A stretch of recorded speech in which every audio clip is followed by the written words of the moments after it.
ሮቤል እንግዲህ አድናንን ለማግደል ሙከራ ያደረገ ሉሃና ትደርሳለች። ሉሃና በሮቤል ጭንቅላት ላይ በጠርሙዝ መታው ታስጥለዋለች።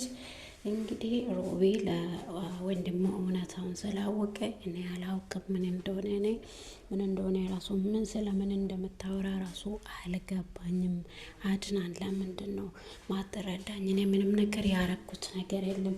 ምንድነው ዝም ብለህ የምታወራው ብሎ ሮቤል እንግዲህ አድናንን ለማታለል ሲሞክር፣ አድናን ደግሞ እኔ ስነግርክና ስጠይቅክ አልመልስም ያልከውን ነገር ፖሊሶች ሲይዙ ትመልሳለህ። እዛኔ እኔ አላቅም እንደምትልና እንደማትል እኔ አሳያለሁ ብሎ ቪዲዮ ፍላሹን ይዞ ከቤት ሊወጣ ስል እንግዲህ ቀበቶውን ይዞ አድናንን እያነቀ ያለ ከዛ ወንድሜ ይቅርታ፣ ይሄ የመጨረሻ ትንፋሽ ነው የምትተነፈሰው። ይቅርታ ወንድሜ፣ እኔ እድሜ ልኬን እዛ መታሰርና እድሜ ልኬን እዛ መበስበስ አልፈልግም። አንተን ገድዬ እገላገላለሁ ብሎ ወንድሙን ልገድል እየሞከረ ሉሃና ትደርሳለች። እንግዲህ ሉሃና ደግሞ የምታረገውን ነገር አጣች።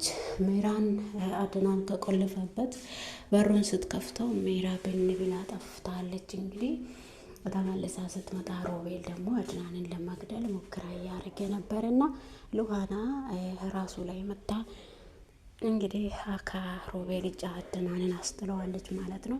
ውድና የተወደዳችሁ የሰላም ዩቱብ ተከታታዮቼ እንዴት ናችሁ? ሁሉ ሰላም፣ ሁሉ መልካም። እኔ ጋር ሁሉ ሰላም ነው። ቪዲዮዬን ከወደዳችሁት ሰብስክራይብ፣ ላይክ ማድረጋችሁ አይረሳ። ለቤቴ አዲስ ከሆናችሁ ደግሞ ሰብስክራይብ፣ ላይክ ያራጋችሁ ጀምሮ ሀሳብ አስተያየታችሁን ደግሞ በኮሜንት ሴክሽን አስቀምጡልኝ እላችኋለሁ። እንግዲህ ባለፈው ቪዲዮ እንዳየነው አድናን እንግዲህ ሮቤል ከአድናን ክላስ ፍላሹን ይዞ ሊወጣ ፍላሹን ካገኘ በኋላ በደስታ ተሞልቶ ነበረ። ደስ ብሎት ፍላሹን አገኘው። ከእንግዲህ ማንም ምንን ሊያገኘኝና ምን እንደሰራው ሊያውቅ አይችልም ብሎ በራሱ እያወራ ያለ አድናን ይገባል። እንግዲህ ሜራ ደግሞ እኔ ለአድናን ይህን ቪዲዮ አሳይቼክ እድሜ ልክን እስር ቤት እንዴት በሰብስ አረጋለሁ ስትል ሮቤልን ስታስፈራራ የነበረው ቪዲዮ ዛሬ ላይ አድናን እጅ ደርሶ ደግሞ አድናንን ሮቤል እስከመከላው ድረስ እንግዲህ በጣም ችግር ውስጥ አድናን በጣም ችግር ውስጥ ነው ያለው።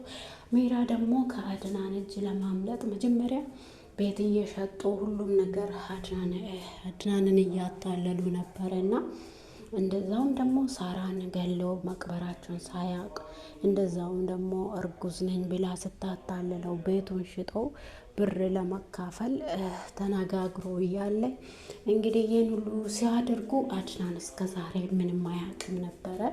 እንግዲህ በመስተ መጨረሻውም ሳራን የገደሉት እነሱ እንደሆነ አድናን ስላወቀ እንግዲህ ይሄ ፍላሽ ፖሊሶች እጅ ከገባ ችግር ነው ብሎ ሮቤል አድናንን ለማግደል ወስነው ስነሳ ሉሃና ትደርሳለች ማለት ነው።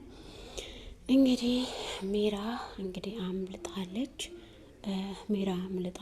ከአድናን እጅ። እንግዲህ ወንድሙን እስክገድለው ድረስ በጣም አስፈሪ፣ በጣም የሚያሳዝን ሁኔታ ነው። ወንድሙን ለመግደል ወይም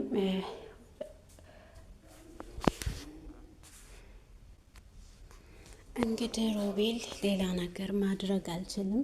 እሱን ገድዬው ከወቴ አውጥቼው እኔ በፊትም ነግሬክ ነበር። እኔን ሁሉ እንዳደርግ ያረግ አንተ ነህ። እኔ ሉሃናን ልቀቅልኝ ስለምብለክ አንተ ነህ ይሄን ሁሉ እንድፈጽም ያደረገው። ምን እየቀበርክ ነበረ?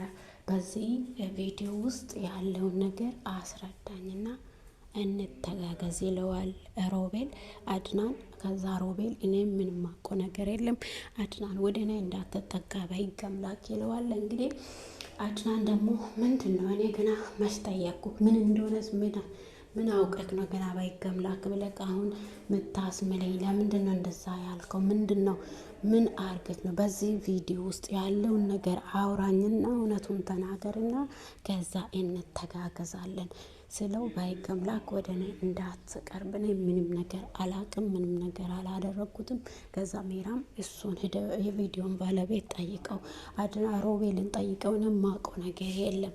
ከዛ እኔ ልሄድ በሩን ክፈትልኝና ዴክ አድናን ሮቤልን ጠይቅ፣ እሱ ስለ ቪዲዮ ሁሉ ነገር አስረድቶ ያስረዳልሃል ብላ እንግዲህ ሜራ ለአድናን ስትለው የት አባሽ የማትሄጂም እዚህ ቁጭ በይ ሮቤል ጋር ሂጅ እስከሚመጣ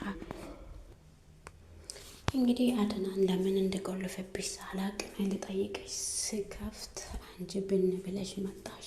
እኔ ደግሞ አድናንን ማሳዘን ስለማልፈልግ እሱ የቆለፈብሽ መጠየቅሽ ነገር ኖሮ ነው እንጂ ዝም ብሎ በሩን ቆልፎ አይሄድም ስትል ተናግራለች ማለት ነው። እንግዲህ ሉሃና ደግሞ ሜራን አንቺን ሳልይዝ እኔ የትም አልሄድም፣ ከነጋ ቀጥ ብለሽ ወደ ቤት እንሂድ አለችው። ሜራ ደግሞ ሉሃና ከዚህ ቤት በክብር አትወጭም፣ ትወጫለሽ። እምቢ ካልሽ እኔ ከመጣብኝ እዚው ገድዬሽ እቀብራለሁ፣ ታውቂኛለሽ አይደለ? ውጪ ከዚህ በክብር ወጥተሽ ወደ ቤትሽ ሂጂ ትላታለች። እኔማ አልሄድም አንቺን ሳልይዝ ትላታለች። እንግዲህ በስተመጨረሻው ያው ሉሃና ትታ ስትመጣ ሮቤል አድናንን አንቆ ሊገለው በደረሰ ጊዜ ላይ ደርሳ በሮቤል ጭንቅላት ላይ በጠርሙዝ መታ ታስጥለዋለች ማለት ነው። እንግዲህ ሜራና ሮቤል አድናን ላይ ሲጫወቱ የነበረ እውነታዎቹ እየተገላለጠ ይገኛልና ሳራን ገለው እንደቀበሩ ሉሃና እስከዛሬ ምንም ነገር የምታውቀው ነገር የለም። አድናን ኦልሬዲ ሳራ እንደሞተች ያውቃል፣ ግን በምን ምክንያትና እንዴት እንደሞተች ለምን እንደገደሏት እስከዛሬ ድረስ አድናን ራሱ አላወቅም ማለት ነው። እንግዲህ እነሱ ምስጢራቸውን እንዳታጋልጠባቸው ምስጢራቸውን ለአድናን እንዳትናገር ለማይቀር ነገር ልጅቷን ገለዋሉ ማለት ነው። ሉሃና ደግሞ በእውነት እነሱ እንደገደሉ ብታውቅ እነሱን ምን እንደምታደርግ እኔ አላቅም። እንግዲህ ዛሬ ላይ ነገሩ ብቻ አድናን ብቻ ነው ያወቀ።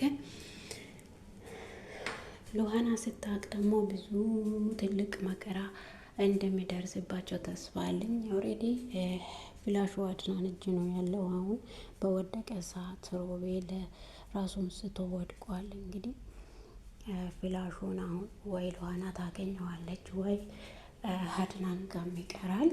እንግዲህ በዚህ ደረጃ የደረሰው ያ ቪዲዮ በእውነትም ሮቤል እሱ ገሎ እንደቀበራት እውነቱን የሚያሳይ ቪዲዮ ነውና ሉሃና ደግሞ ስለ እህቷ ማምጣት ነው እንጂ የምትጠባበቀው እህቷ እንደሞተች ምንም ነገር የምታውቀው ነገር የለም ማለት ነው እስካሁን። እንግዲህ አድናንም እንግዲህ እኔ የፈራሁትን ነገር ነው ለካ የደረስኩት፣ እነሱ ናቸው ገለው የቀበሯት። ግን ለምን ምን አድርጋ ነው? እኔ ስጠይቅ ያላወራውን ነገር ፖሊሶቹ ስጠይቁ በስትክክል ታወራለ ብሎ አድናን እንግዲህ በንዴት እንግዲህ አድናን ከክላስ ተናዶ ሲወጣ ሉሃና ትደርሳለች። ምኑን ህግ ነው የናይል የተናደድከው? አድናን ምን አርጎ ይሁን? እነዚህ ውሸታሞች ምን ተፋጥሮ ይሁን የናይል የተናደድከው?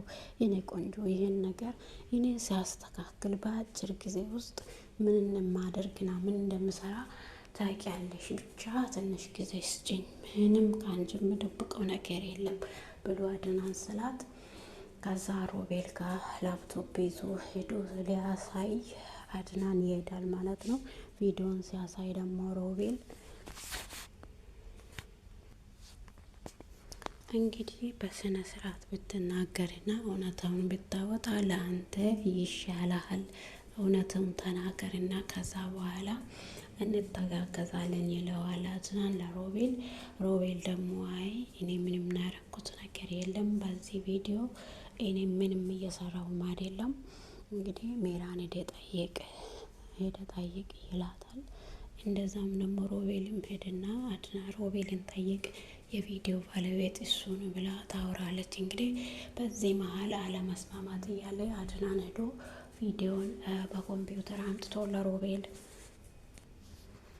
እንግዲህ ቪዲዮውን ይዞ ሲመጣ ሮቤል አይቶ በጣም በድንጋጤ ውስጥ ይገኛልና በቃ የቪዲዮ አድናን እጅ ገባ ማለት እኔ እድሜ ልኬን እስር ቤት በሰበስኩ ማለት ነው ብሎ ሮቤል ግራ ገብቶት ይገኛል። በዛም እኔ ሲጠይቅ ያልተናገርከውን ነገር ፖሊሶች እጅ ስደርስ በደንብ እንደሚገባቸው ታወራቸዋለህ። መጀመሪያ ግን ናላሳይህ ማን ነው ይሄ? አንተ በጨለማ ውስጥ ምን እየሰራክ ነበረ?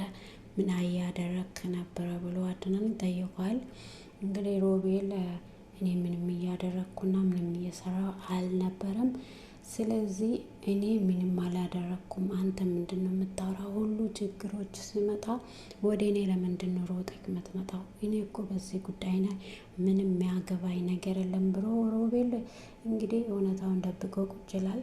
ከዛ አድናን እየሮጠ ከቤት ሊወጣ ስል እንግዲህ አንቆ ወንድሙን እየገደለ ሊገለው፣ ወንድሜ በጣም ይቅርታ፣ ይሄኛው ለአንተ በዚህ ምድር የመጨረሻው እስትንፋስ ነውና በደንብ ተነፈስ ይለዋል። ከዛ አንተ ከሞትክ በኋላ ሉሃናንም የራስ ያደርጋለሁ፣ ደስ የሚል ህይወት ከሉሃና ጋር ይኖራለሁ። እንግዲህ አንተ ከመሀላችን ከወጣክ ሉሃናም የኔ ትሆናለች፣ የሳራም ጉዳይ ይረሳል። እኔም ሉሃናን አግብቼ ጥሩ ጥሩ ደስ የሚሉ ልጆች ወልጄ ይኖራለሁ ይላል። እንግዲህ ሮቤል ውድና የተወደዳችሁ የዩቲዩብ ተከታታዮች ስለሰማችሁ ያመሰግናችኋለሁ።